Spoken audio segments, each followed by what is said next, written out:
എല്ലാ പ്രിയപ്പെട്ടവർക്ക് യേശുവിൻ നാമത്തിൽ വന്ദനം. ഇതാ 2025 ഒടുവിലത്തെ ദിവസങ്ങൾ അല്ലെങ്കിൽ മണിക്കൂറുകളിൽ നമ്മളെത്തി.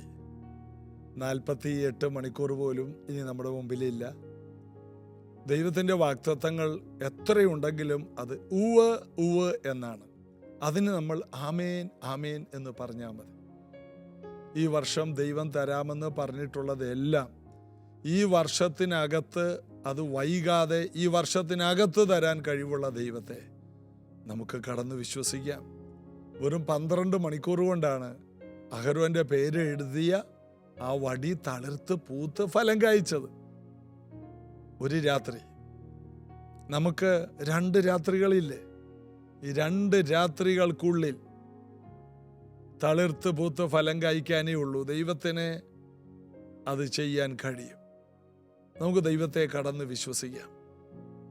അതുപോലെ തന്നെ 2 രാജാക്കന്മാരെ 7-ാം അധ്യായത്തിൽ ഏലീശ പറയുന്നുണ്ട്, നാളെ ഈ നേരത്ത് ശമര്യയുടെ പടിവാതിക്കൽ 7 വർഷമായിട്ട് ദാരിദ്ര്യം അനുഭവിക്കുന്ന ജനത്തിൻ്റെ കഷ്ടപ്പാടുകൾ മാറുന്ന രീതിയിൽ അവർക്ക് ഭക്ഷണമുണ്ടാകും, യവവും കോതമ്പും വിൽക്കപ്പെടും എന്ന് വിളിച്ചു പറഞ്ഞു. അവിടെ യവമില്ല, കോതമ്പില്ല, കഴിക്കാൻ ഭക്ഷണമില്ല. എന്നാൽ 24 മണിക്കൂർ. ഉടനെ അത് കേട്ട രാജാവിൻ്റെ അകമ്പടി നായകൻ എലീശയോട് പറഞ്ഞു, ദൈവം ആകാശത്തിലെ കിളിവാതിൽ തുറന്നാലും അത് നടക്കില്ലെന്ന് പറഞ്ഞു. എലീശ പറഞ്ഞു, നീ കാണും, എന്നാൽ നീ അനുഭവിക്കില്ല. അതുപോലെ തന്നെ അവനത് കണ്ടു. ആ ദേശക്കാർ മുഴുവൻ കണ്ടു, ദേശക്കാർ മുഴുവൻ അനുഭവിച്ചു. ഈ പറഞ്ഞവൻ അത് അനുഭവിച്ചില്ല. കാരണം അവൻ ദൈവത്തിന് വിരോധമായി പറഞ്ഞ വാക്കായത്. ദൈവം വിചാരിച്ചാൽ നടക്കില്ല എന്നൊരു വാക്ക് പറഞ്ഞു.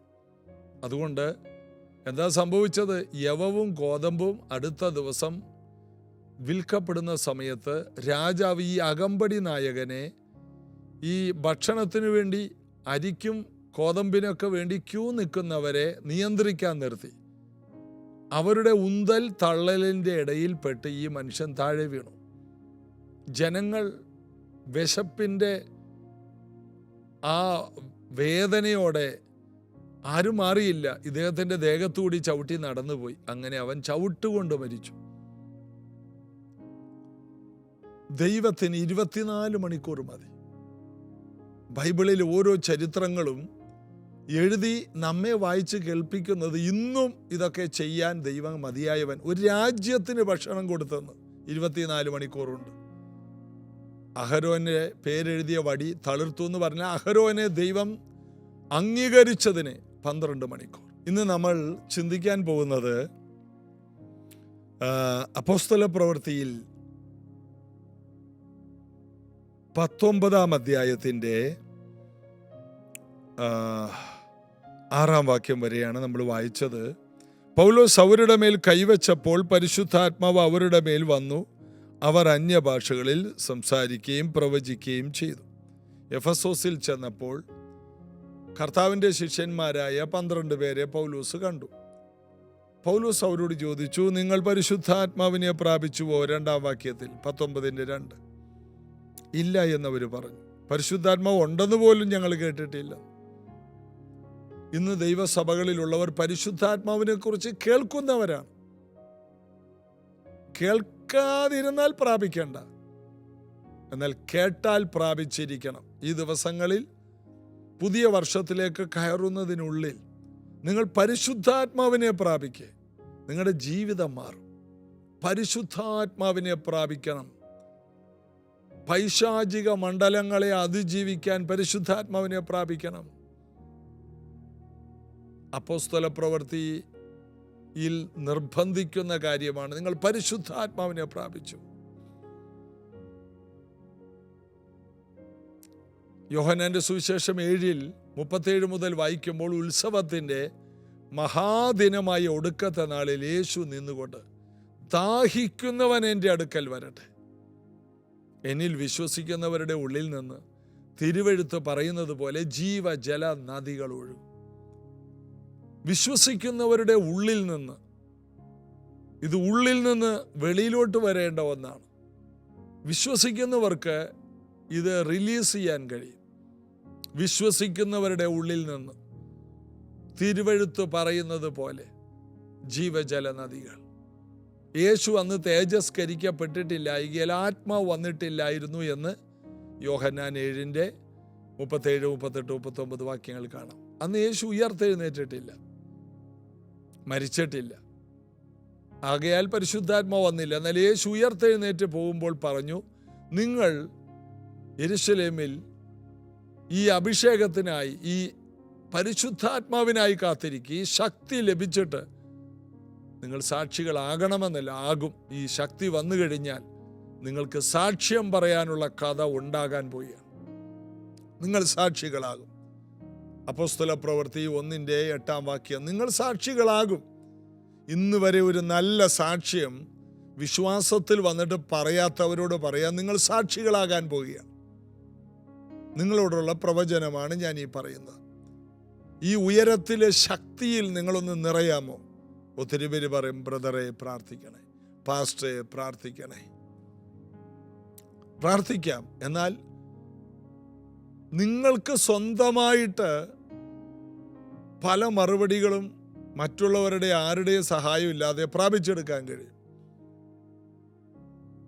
നിങ്ങൾ വിശ്വസിച്ച് പരിശുദ്ധാത്മാവിനെ പ്രാപിക്കുമ്പോൾ പിന്നെ നിങ്ങൾ ശക്തരാണ്. നിങ്ങളെ തടഞ്ഞു നിർത്തിയ പല തടസ്സങ്ങളെ നിങ്ങൾ തകർത്ത് കളയും.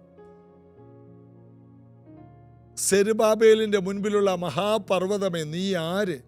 നീ സമഭൂമിയാകുമെന്ന് സക്കരിയ പ്രവചനത്തിൽ 4-ാം അധ്യായത്തിൽ കാണും. എന്താണ്? സൈന്യത്താലല്ല, ശക്തിയാലല്ല, ദൈവത്തിൻ്റെ ആത്മാവിലാണ് സെരുബാബേൽ മുന്നോട്ട് പോകുന്നത്. ആത്മാവിൽ നിറഞ്ഞവന്റെ മുൻപിൽ മഹാപർവ്വതങ്ങൾ പോലും നിൽക്കില്ല. അത് സമഭൂമിയാകുമെന്ന്. ഇന്ന് നിന്റെ മുൻപിൽ നിന്നെ മുന്നോട്ട് വിടാതെ തടസ്സം പിടിച്ചു നിൽക്കുന്ന വലിയ വിഷയമില്ല, അത് സമഭൂമിയാകും. അതിൻ്റെ അർത്ഥം നീ അതിനെ ചവിട്ടി മുന്നോട്ട് പോകും. മാത്രമല്ല, നീ കൃപ കൃപ എന്ന ആർപ്പോടെ ആണിക്കല്ല് കയറ്റും. ആണിക്കല്ല് കയറ്റും എന്ന് പറഞ്ഞാൽ, സെരുബാബേലിന്റെ കൈ ആലയത്തിന് അടിസ്ഥാനമിട്ടിരിക്കുന്നു. അവന്റെ കൈ തന്നെ അത് പൂർത്തീകരിക്കും. അതിനകത്ത് ആ അധ്യായത്തിൽ കാണുന്നു, സക്കരിയാവ് 4. അതായത് അവന്റെ കൈ തന്നെ അത് പൂർത്തിയാക്കും. എന്താണ്? സെരുബാബേലിനെ കൊണ്ട് ഈ ആലയം പണിയിപ്പിക്കില്ല എന്നാണ് പിശാച് പറയുന്നത്. എന്നാൽ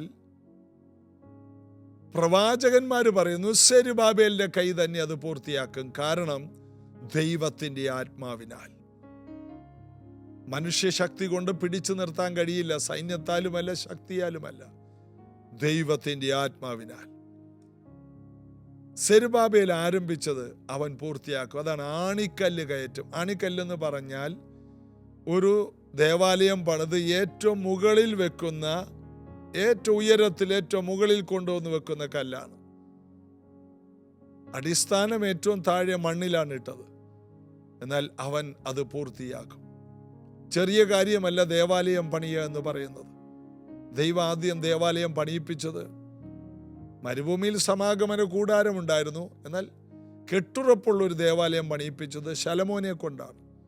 ആദ്യം ദൈവം അതിനുള്ള സമ്പത്ത് കൊടുത്തു, വലിയ സമ്പത്ത് കൊടുത്തു, ഭൂമിയിൽ ഏറ്റവും വലിയ സമ്പത്ത് കൊടുത്തു. എന്നിട്ട് അവനെ കൊണ്ട് പണിയിപ്പിച്ചു. ആലയം പണി ചെറിയ കാര്യമല്ല. കോരശ് ആലയം പുതുക്കി പണിയുന്നതിനെ കുറിച്ച് പറയുന്നുണ്ട്. അതിന് ഭൂമിയിലുള്ള സകല രാജ്യങ്ങളും കോരശന് ദൈവം കൊടുത്തു. എന്നിട്ട് കോരശന് ദൈവം അഭിഷേകം ചെയ്തു. അതാണ് എസ്രായുടെ പുസ്തകം തുടങ്ങുമ്പോൾ കാണുന്നത്. അങ്ങനെ കോരശ് ദേവാലയം പണിതു. പരിശുദ്ധാത്മാവിൻ്റെ നിറവില്ലാതെ മനോഹരമായ ഒരു പണിയില്ല. യേശു ആത്മാവിൽ നിറഞ്ഞു വന്നിട്ട് ശുശ്രൂഷ ചെയ്യുന്നതിനിടയിൽ പറഞ്ഞു, ഞാൻ എൻ്റെ സഭയെ പണിയും, പാതാള ഗോപുരം അതിനെ ജയിക്കില്ല. എങ്ങനെ? പരിശുദ്ധാത്മാവിൻ്റെ ശക്തിയാൽ. സെരുബാബേൽ ആരംഭിച്ചത് സെരുബാബേൽ പൂർത്തിയാക്കും. ഇതുപോലെ ഇന്നത് കേൾക്കുന്ന നിങ്ങൾ പരിശുദ്ധാത്മാവിൽ നിറഞ്ഞവരാണെങ്കിൽ നിങ്ങൾ ആരംഭിച്ചതെല്ലാം പൂർത്തിയാക്കും. നിങ്ങൾക്ക് പരാജയപ്പെടാൻ കഴിയില്ല. പരാജയത്തെ നിങ്ങൾ പരാജയപ്പെടുത്തും. പ്രതികൂലത്തിന് നിങ്ങളൊരു പ്രതികൂലമായിരിക്കും. നിങ്ങൾക്ക് ഒന്നും അസാധ്യമല്ല. സകല സത്യത്തിലും പരിശുദ്ധാത്മാവ് നിങ്ങളെ വഴി നടത്തും. അതുകൊണ്ട് ജയാളിയാകാൻ പരിശുദ്ധാത്മാവിൽ നിറയുക. നിങ്ങൾ വിശ്വസിച്ചിട്ട് പരിശുദ്ധാത്മാവിനെ പ്രാപിച്ചു. അങ്ങനെ അവർ വിശ്വസിച്ചു, സ്നാനപ്പെട്ടു, വചനം കേട്ടു. പിന്നീട് പൗലോസ് അവരുടെ മേൽ കൈവച്ചു. വെറുതെ കൈവച്ചാൽ പരിശുദ്ധാത്മാവിനെ കിട്ടില്ല. വിശ്വാസത്തോടുകൂടി ഇരിക്കുന്നവരുടെ മേൽ കൈവച്ചാൽ എന്തെങ്കിലും വ്യത്യാസമുണ്ട്. ഈ ദിവസങ്ങളിൽ നിങ്ങൾ ആരെങ്കിലും പരിശുദ്ധാത്മാവിനെ പ്രാപിക്കാതിരിക്കുന്നുണ്ടെങ്കിൽ, യേശു കഴിഞ്ഞാൽ അടുത്ത ഏറ്റവും വലിയ വാഗ്ദത്തം നിങ്ങൾ സ്വന്തമാക്കിയിട്ടില്ലെന്നർത്ഥം. ദൈവം മാനവജാതിക്ക് തന്ന ഏറ്റവും വലിയ വാഗ്ദത്തം യേശുവാണ്, രക്ഷകൻ, മശിക മുഖാന്തരം മാനവജാതിക്ക്, അല്ലെങ്കിൽ മശികായിൽ വിശ്വസിക്കുന്നവർക്ക് ദൈവം വെച്ച വാഗ്ദത്തം പരിശുദ്ധാത്മ. ലോകത്തിന് അവനെ കാണാൻ കഴിയില്ല, എന്നാൽ നിങ്ങൾക്ക് അവനെ കാണാൻ കഴിയും, അനുഭവിക്കാൻ കഴിയും. ഇതാണ് പരിശുദ്ധാത്മ. ലോകത്തിന് മനസ്സിലാകില്ല. വിക്കി പറയുന്ന ഈ അതരത്തോടെ ജനത്തോട് സംസാരിക്കുക. അന്യഭാഷ എന്നാണ്. മറ്റുള്ളവർക്കത് മനസ്സിലാകില്ല. വിവിധ ഭാഷകൾ. അവർ പറയും, ഇത് ഞങ്ങൾക്ക് മനസ്സിലാകാത്ത കാര്യം, ഇത് അവർക്കുള്ളതല്ല. ഇത് നമുക്ക് ദൈവത്തോട് സംസാരിക്കാൻ ദൈവം തന്ന നമുക്ക് വിശ്വാസമാണ്. ഞാൻ ഈ പറയുന്നത് സ്വർഗീയമാണ്. അന്യഭാഷ പലരും പറയാൻ ലജ്ജിക്കാറുണ്ട്, കാരണം അവർക്ക് ഇതിൻ്റെ വില അറിയില്ല. എന്നാൽ ഇത് സ്വർഗീയമാണ്. ഇതും അവിശ്വാസികളുടെ ഇടയിൽ പറയാനുള്ളതല്ല. ആത്മാവിൽ ദൈവത്തോട് സംസാരിക്കണം. എന്നാൽ അതിന് വ്യാഖ്യാനി ഉണ്ടെങ്കിൽ, ആ അന്യഭാഷ പറഞ്ഞിട്ട് വ്യാഖ്യാനിക്കുമ്പോൾ അത് പ്രവചനമായി വെളിപ്പെടും. അന്യഭാഷ തുടർമാനമായി പറയുന്നവരാണ് പ്രവചിക്കുന്നത്. അതുകൊണ്ട് അന്യഭാഷ മറ്റുള്ള കൃപാവരങ്ങൾ തുറക്കുന്ന ഒരു താക്കോല് കൂടിയാണ്. എല്ലാ കൃപാവരങ്ങളും അന്യഭാഷ എന്ന താക്കോൽ വെച്ച് നിങ്ങൾക്ക് തുറക്കാം. അതുകൊണ്ട് ഏത് നേരത്തും ആത്മാവിൽ പ്രാർത്ഥിപ്പിൻ എന്ന് പറഞ്ഞാൽ അന്യഭാഷയിൽ പ്രാർത്ഥിക്കുന്നതാണ്. വിശ്വസിക്കുന്നവരുടെ ഉള്ളിൽ നിന്ന് വിവിധ ഭാഷകൾ വരും. ആ ഭാഷകളുടെ വ്യാഖ്യാനം വരും. കഴിഞ്ഞ ദിവസം മുംബൈയിൽ നിന്ന് ഒരു സിസ്റ്റർ എന്നെ വിളിച്ചു, പാസ്റ്ററെ, ഞാൻ അന്യഭാഷ പറഞ്ഞുകൊണ്ടിരിക്കുമ്പോൾ എൻ്റെ വായിൽ ഒത്തിരി പേരുകൾ വരുന്നു, എന്താ എനിക്ക് മനസ്സിലായില്ല. ഞാൻ പറഞ്ഞു, സിസ്റ്റർ അത് ആ പേരുകൾ വെച്ചും വീണ്ടും അന്യഭാഷയിൽ ജാഗരിക്കണം. ഉടനെ ആ പേരുമായി ബന്ധപ്പെട്ട് കുറേ കാര്യങ്ങൾ കർത്താവ് പറഞ്ഞു തരും. ആ സിസ്റ്ററിന് എന്തോ ദൈവം തുറന്നു കൊടുക്കുകയാണ്. ഇതുപോലെ കൃപാവരങ്ങളെക്കുറിച്ച് നിങ്ങൾക്ക് എന്തെങ്കിലും സംശയമുണ്ടെങ്കിൽ ഞങ്ങൾക്ക് ഒരു മെസ്സേജ് ഇടുക. ചോദിച്ചാൽ അതിനുള്ള മറുപടികൾ അറിയാവുന്നിടത്തോളം പറഞ്ഞു തന്ന്, ഇത് അറിഞ്ഞു കഴിയുമ്പോഴാണ് ഇത് നമുക്ക് പ്രാപിക്കാൻ കഴിയുന്നത്. പരിശുദ്ധാത്മാവിനെ കുറിച്ച് പൗലോസ് പറഞ്ഞു. അങ്ങനെ അവർ എന്ത് ചെയ്തു? പരിശുദ്ധാത്മാവിനെ പ്രാപിച്ചു. 6-ാം വാക്യം, പൗലോസ് അവരുടെ മേൽ കൈവച്ചപ്പോൾ പരിശുദ്ധാത്മാവ് അവരുടെ മേൽ വന്ന് അവർ അന്യഭാഷകളിൽ സംസാരിക്കുകയും പ്രവചിക്കുകയും ചെയ്തു. പരിശുദ്ധാത്മാവ് വന്നാൽ പരിമിതികളില്ല. പുതിയ ആൾക്കാരാണ്, അവർ പരിശുദ്ധാത്മാവ് ഉണ്ടെന്ന് പോലും കേട്ടിട്ടില്ല.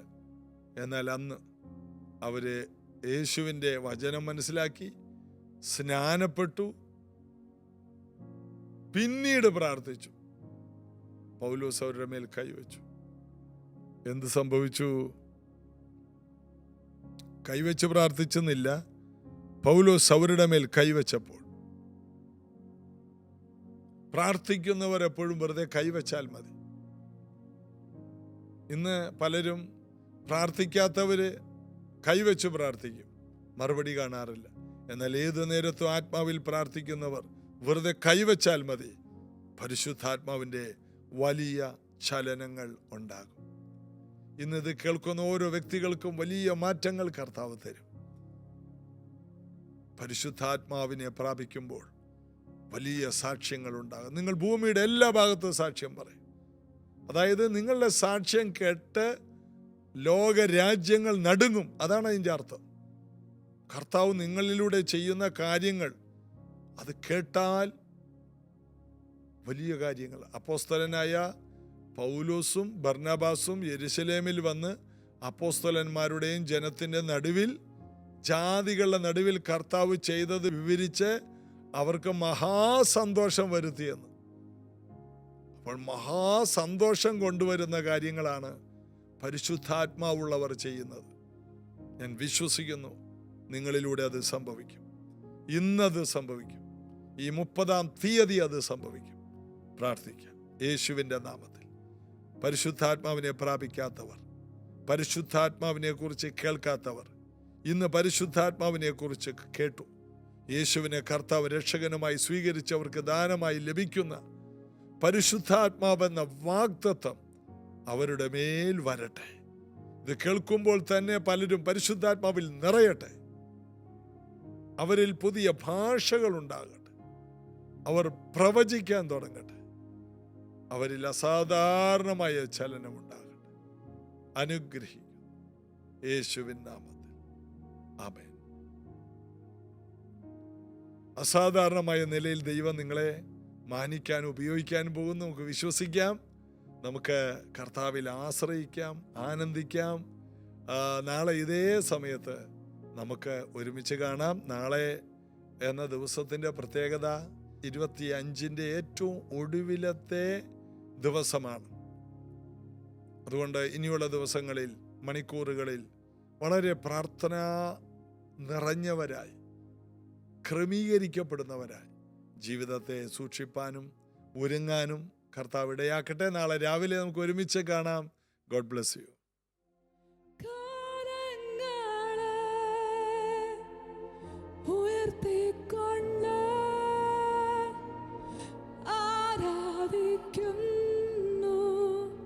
യേശു കർത്താവേ